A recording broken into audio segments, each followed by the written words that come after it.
women's tournament at the 2025 Russian Championships in Siberia pleased with its intrigues. Russian figure skaters once again showed that they are the jewel of the sport. In Omsk, the girls were not afraid to take risks and perform the most difficult elements. Alina Gorbacheva was not afraid either and went for 2 quadruple salchows. Unfortunately, the skater did not succeed in her second quadruple jump. However, this unfortunate fall did not prevent the athlete from winning the prizes and winning a medal at the Adult Russian Figure Skating Championships for the first time in her career. In an exclusive interview with Championship, immediately after the free program, Alina shared her emotions after getting on the podium at the national championship, talked about her future plans for the content of the free program, and also responded to the admission of Russian figure skaters to the selection for the 2026 Olympics. Tell us, what was your first thought when you realized that here was a medal, the first one, all this? At that moment, when I was waiting for the score, I couldn't even imagine how many points I would get. I was very worried because the performance didn't work out at all. I cried from frustration that I couldn't put together the elements at the most important competition of the season. When I saw the scores, at first I couldn't believe my eyes. The tears of despair turned into tears of joy. I've dreamed of a medal at the national championship since childhood. Many thanks to my coaches, Sofia Anatolyevna and Vlada Nikolaevna, who helped me achieve this. I am incredibly grateful to them and will try to only please them in the future.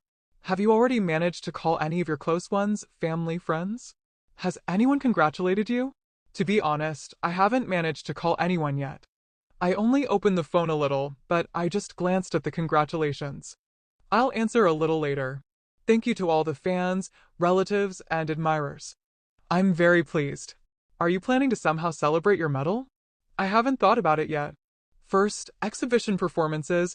This is my first time taking part in them at the Russian Championships, and I am also happy about it. The interview was recorded immediately after the women's free program at the Russian Championships in Omsk. I have a new interesting number to the poem by Maria Mezanaya, Prize, choreographed by Nikita Mikhailov. I will try to convey all the emotions and feelings in it. We will probably celebrate right after the exhibition, after the awards ceremony. Your first salchow was absolutely gorgeous. What happened to the second one? Why did it turn out that you fell? I have already analyzed it myself and with the coaches. There is something to work on. Have you thought about the Grand Prix final yet? Will you change anything in the programs or practice the current content? We will think about it a little later. Maybe you have another quad or jump that you would like to perform in the programs. I learned a quadruple lutz and a triple axel in the summer. But for now I need to develop consistency with the current content. What about far-reaching ideas? To do something purely for yourself?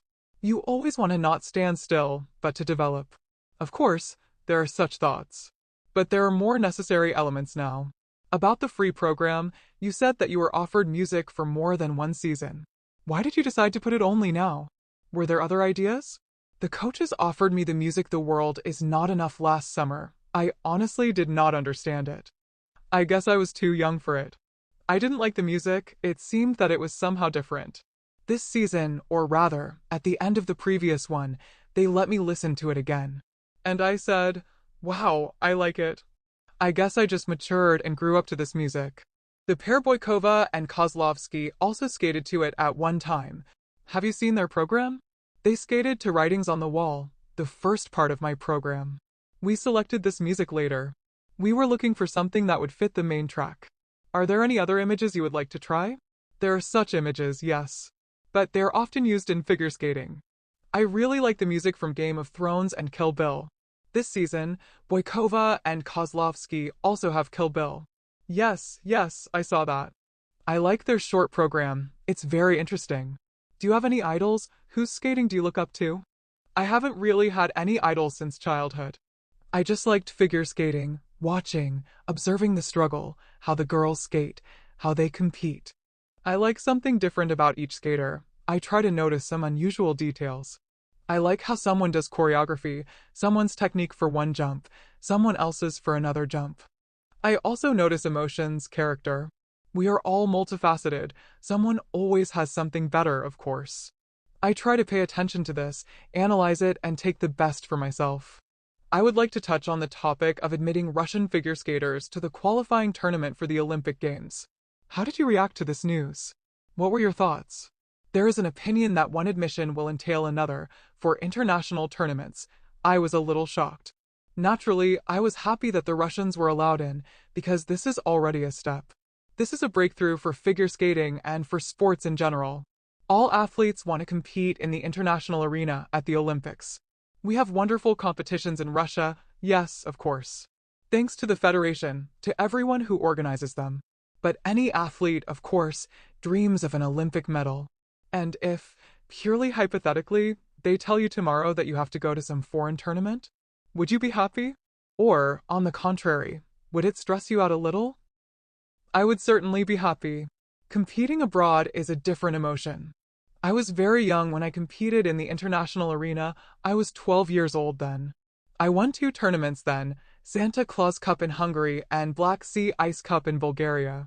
Did your coaches congratulate you on the medal? Of course, they congratulated you. And I congratulate them on this medal. It is our common merit. Without them, I wouldn't be able to do anything at all, because they helped me a lot during training and off the ice too. We are one team. We do a lot of work together. Yes, sometimes it can be difficult in some relationships, but we are still all together. And this is very important to me. I saw you at the draw. Sofia Anatolyevna helped you there, suggested where it would be better to take a photo.